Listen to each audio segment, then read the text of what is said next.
आजको दिनमा गाडीले खचाखच भरिने यो कालीमाटी, कुलेश्वर र टेकुको बाटोमा यदि एउटा प्रपर ट्र्याकमा ट्रेन गुडाउन मिलेको भए कस्तो हुन्थ्यो होला। सोच्नुस् त, टेकु छेउछाउको बाटो, प्रपर ट्र्याकमा गुड्ने साधन, यो सबै सुन्दा यु माइट बी थिङ्किङ यो त त्यो चाइनाले दिएको इलेक्ट्रिक ट्रली बसको कुरा गर्न आयो भनेर। बट होइन, आजको भिडियो त्यो तारबाट चल्ने ट्रोली बसको बारे होइन। आज हामी कुरा गर्नेछौँ त्यो टाइमको जब काठमाडौँमा साँच्चीकैको ट्रेनको पटरीहरू थिए र त्यही ट्र्याक्समा मोटर रेलवे पनि गुड्थ्यो। म कुरा गर्दैछु आजभन्दा झन्डै 100 वर्ष अगाडि काठमाडौँभित्र चामल, नुन र विदेशी कपडा बोकेर गुड्ने असली फलामको लिक यानि रियल स्टिलको रेलवे ट्र्याकमाथि गुड्ने रेलको। आज कुलेश्वरको लिक मार्गमा हिँड्ने हजारौं मान्छेहरूलाई सायद थाहा पनि छैन होला कि उनीहरू काठमाडौँको हराइसकेको कुनै बेलाको रेलको पटरीमाथि हिँड्दैछन् भनेर, जसको आज एउटा पनि चलिरहेको फोटो स्याडली पब्लिकमा भने भेटिएको छैन। प्रमाणको नाममा छ त केवल बल्खु खोलाबाट झिकिएको 2वटा खिया लागेका स्टिल प्लेक्स र बाङ्गिएका बिमहरू। कहाँबाट आयो त काठमाडौँभित्र रेल, त्यो पनि आजभन्दा झन्डै 100 वर्ष अगाडि नै? र के यसमा साँच्चीकै नै सुरुमा इन्जिन नै थिएन? के यसलाई मान्छे र गोरुले धकेलेर पनि चलाउँथे? त्यो सबै कुरा हामी भिडियो अघि बढ्दै गएपछि डिटेलमा कुरा गर्नेछौँ। आज हामी हेर्छौँ कसरी विदेशी बोर्डरबाट आएको सामान काठमाडौँ छिराउन राणाहरूले एउटा विशाल इन्जिनियरिङ मार्बल त्यो बेला नै नेपालमा बनाइसकेका थिए र कसरी हाम्रो सदाबहार सिस्टमले त्यसलाई पनि माटोमै मिलायो। So let's unfold the story of Kathmandu's forgotten railway. कुरा 1930s तिरको हो। त्यो बेला काठमाडौँ आज जस्तो त्रिभुवन हाइवेले तराईसँग जोडिएको थिएन। भ्यालीभित्र सामान आउँथ्यो त केवल भरियाहरूको काँधमा बोकाएर। यो गाह्रो कामलाई सजिलो बनाउन 1927 मा चन्द्र शमशेरले धोरसिङबाट माता तीर्थसम्म 22 किलोमिटर लामो त्रिचन्द्र रोपवे बनाए, जसको बारेमा हामीले डिटेलमा भिडियो पनि बनाएका छौँ। यो लिङ्क क्लिक गरी हेर्न सक्नुहुन्छ। तर प्रब्लम यहाँबाट सुरु भयो। रोपवेले तराईबाट आएको सामान माता तीर्थमा ल्याएर त झार्थ्यो, तर त्यो सामानको ट्याक्स तिर्ने भन्सार अड्डा टेकुमा थियो। माता तीर्थबाट टेकुसम्मको 6 देखि 10 किलोमिटरको ग्यापमा सामान ओसार्न व्यापारीहरू फेरि पनि मान्छे या गोरु गाडा नै युज गर्थे। यो एकदमै स्लो, महँगो र रिस्की प्रोसेस थियो। यही झन्झटलाई हटाउन डिसेम्बर 1931 मा प्रधानमन्त्री भीम शमशेरले एउटा अर्डर पास गरे। लेफ्टिनेन्ट जेनरल सिंह शमशेर राणाको लिडरसिपमा काठमाडौँभित्र एउटा डेडिकेटेड कार्गो रेलवे बनाउने योजना बन्यो। कामलाई सिस्टमेटिक बनाउन बाटो फाँट, पुल फाँट र लिक फाँट जसरी डिभिजन नै बनाइयो र 1933 को एन्डसम्ममा काठमाडौँले आफ्नो पहिलो र एक्लो रेलवे ट्र्याक पाएको थियो। 1933 मा ट्र्याक त बन्यो, तर रेल तान्ने इन्जिन भने नेपालमा थिएन, जसकारण पहिलो 5 वर्षसम्म रेलको डब्बाहरूलाई लिटरली मान्छे र गोरुले धकेलेर र तानेर चलाउँथे। त्यसैले लोकलहरूले यसलाई ट्रली पनि भन्न थाले। बल्ल 1938 मा आएर ब्रिटेनबाट एउटा 5.5 टनको 2 फिट न्यारो गज डिजेल लोकोमोटिभ काठमाडौँ ल्याइयो। त्यसपछि मात्र यसको नाम मोटर रेलवे रहन गयो। यो रेलमार्ग त्यति बेला काठमाडौँको लागि एउटा एकदमै इम्पोर्टेन्ट रुट थियो।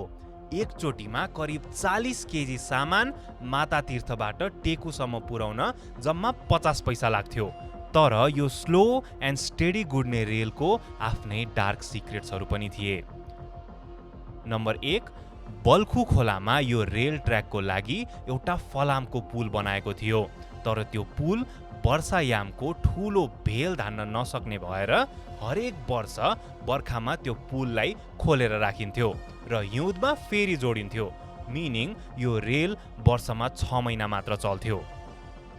नम्बर 2, यो रेलले चामल, नुन र कपडा जस्ता हाई भ्याल्यु सामान बोक्थ्यो, तर रेल एकदमै स्लो गुड्ने भएकोले बाटोमा सामानहरू चोरी हुने डर हुन्थ्यो। यस्ता चोरहरूले बीच बाटोमै सामान नचोरुन् भनेर ओपन डब्बाहरूमाथि बन्दुकधारी गार्ड समेत राखिन्थ्यो।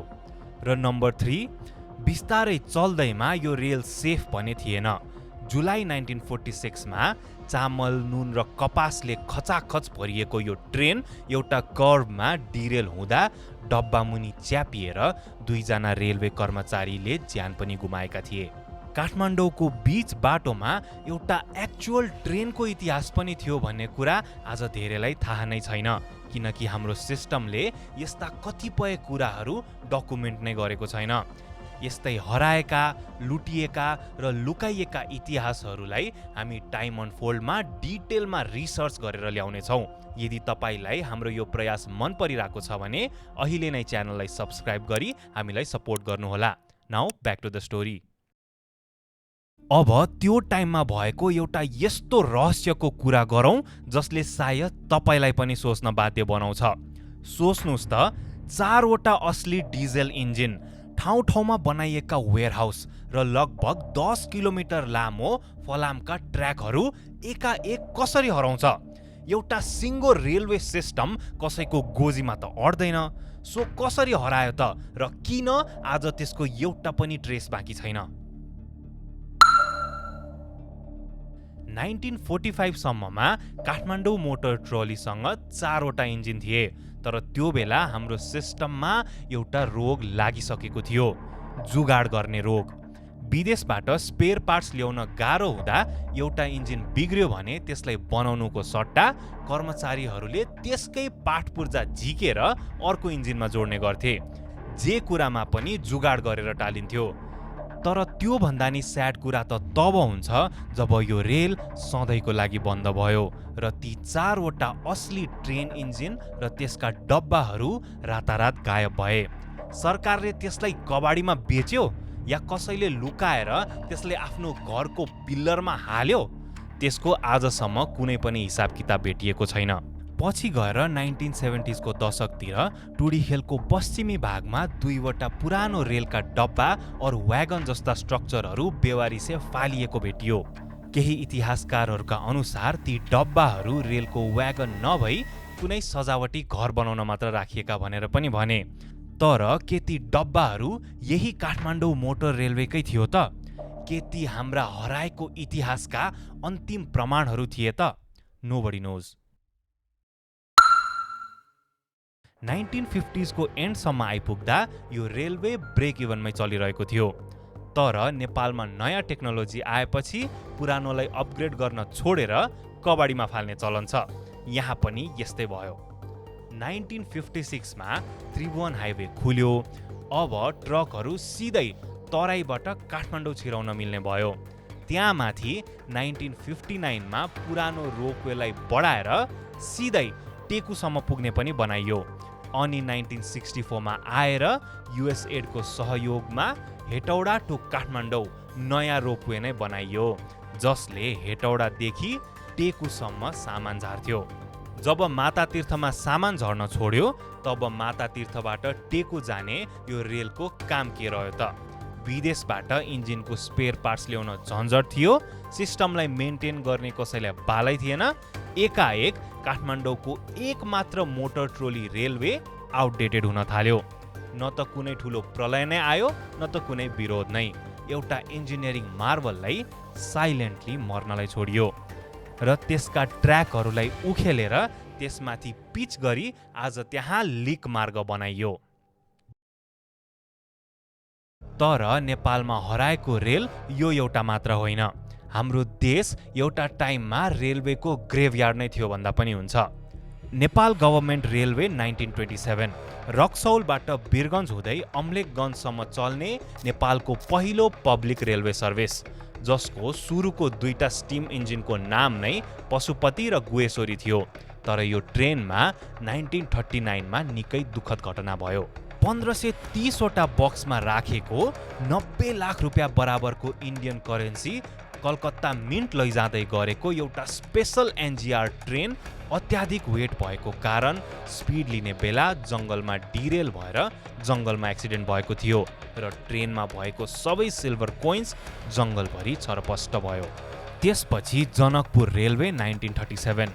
जयनगरबाट जनकपुर हुँदै बिजलापुरसम्म चल्ने यो रेलवेको सुरुको दुईटा स्टिम इन्जिनको नाम राम र सीता थियो।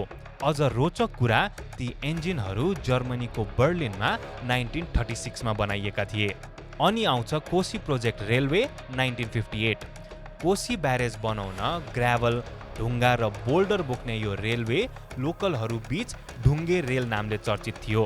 त्यो बेला रोड र बस सर्भिस नभएकोले लोकलहरू घन्टौँ पर्खेर टिकट बिना ढुङ्गा र ग्राभलले भरिएको व्यागनमा चढेर यात्रा गर्थे। र अर्को छ फरेस्ट रेलवेज। नेपालका जङ्गलभित्र त अझ अनौठो रेलवे थिए। पर्सामा 1914 र कैलालीमा 1923 तिर टिम्बर बोक्न टेम्पररी रेलवेहरू बनाइएका थिए। एउटा ठाउँको जङ्गल सकेपछि त्यसको फलामको लिक उखेलेर अर्को जङ्गलतिर सारिन्थ्यो। Literal portable railway existed in Nepal back then. Trolley bus, Hetauda to Kathmandu ropeway, Nepal government railway, Kathmandu motor trolley railway. राणाकालदेखि 2000 सम्म नेपालले फरक फरक समयमा मोडर्न ट्रान्सपोर्ट इन्फ्रास्ट्रक्चरहरू बनाए। सबैको उद्देश्य ठ्याक्कै एउटै भने थिएन। कसैले कार्गो छिटो र सस्तो बनाउन खोजे, कसैले बोर्डर र काठमाडौँ बीचको कनेक्सन सजिलो बनाउन, र कसैले सहरभित्र पब्लिक ट्रान्सपोर्ट सुधार्न। तर सबैमा कमन भने एउटै कुरा थियो, नेपालको कठिन भूगोलमा मानिस र सामानको यात्रा सजिलो बनाउने। तर विडम्बना हेर्नुस् त, कतै नयाँ हाइवे र ट्रकले पुरानो सिस्टमलाई युजलेस बनायो, कतै स्पेयर पार्ट्सको अभाव, मेन्टेनेन्स प्रतिको बेवास्ता, घट्दो व्यापार र महँगो रिकन्स्ट्रक्सनले सिस्टम रोकियो। अनि कतै ओभरस्टाफिङ, कमजोर म्यानेजमेन्ट र पोलिटिकल इन्टरफेरेन्सले चल्न सक्ने इन्फ्रास्ट्रक्चरलाई समेत घरासाई बनायो।